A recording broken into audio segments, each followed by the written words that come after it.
नमस्कार दोस्तों, परिवर्तन ही संसार का नियम है। सृष्टि के निर्माण में काल का योगदान सबसे अहम है। काल का पन्ना फिर से पलटेगा।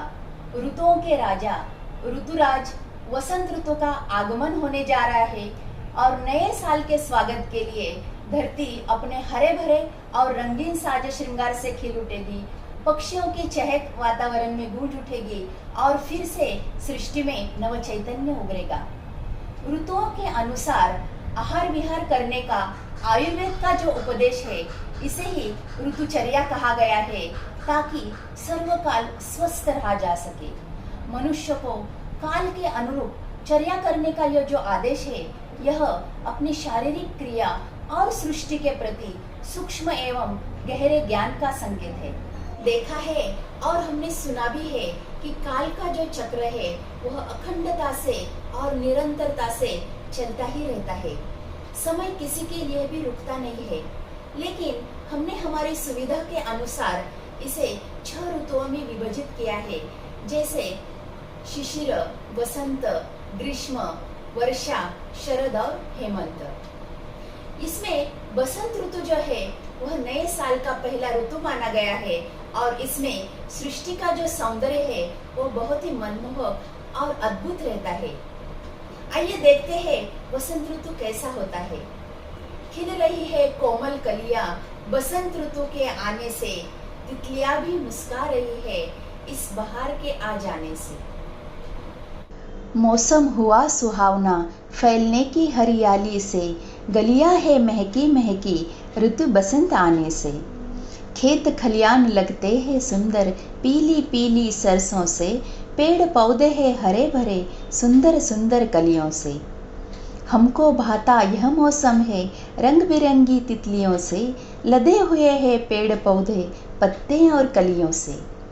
खिल गई है कोमल कलियां ऋतु बसंत के आने से, हर गली मुस्कुरा रही है इस बहार के आ जाने से।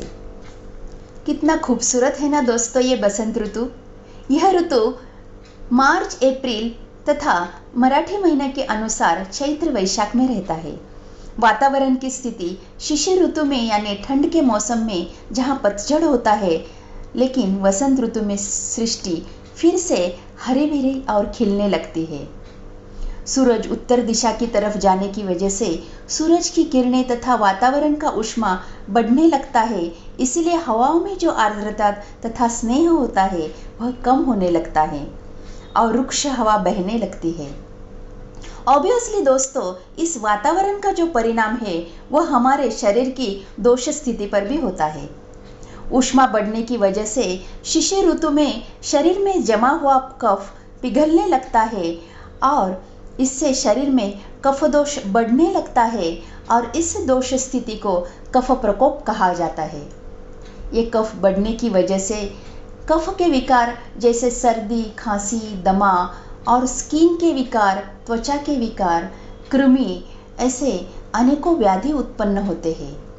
शरीर में कफ प्रकोप की अवस्था होने के कारण अग्नि का मंद होना यानी भूख न लगना, अरुचि यानी मुंह में स्वाद न होना, यह लक्षण भी दिखाई देते हैं।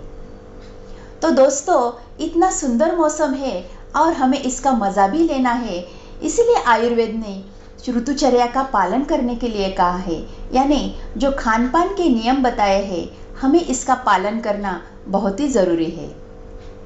तो इसके अगले वीडियो में हम देखते हैं इस ऋतु में हमें क्या आहार विहार करना है, क्या खाए और क्या नहीं खाए।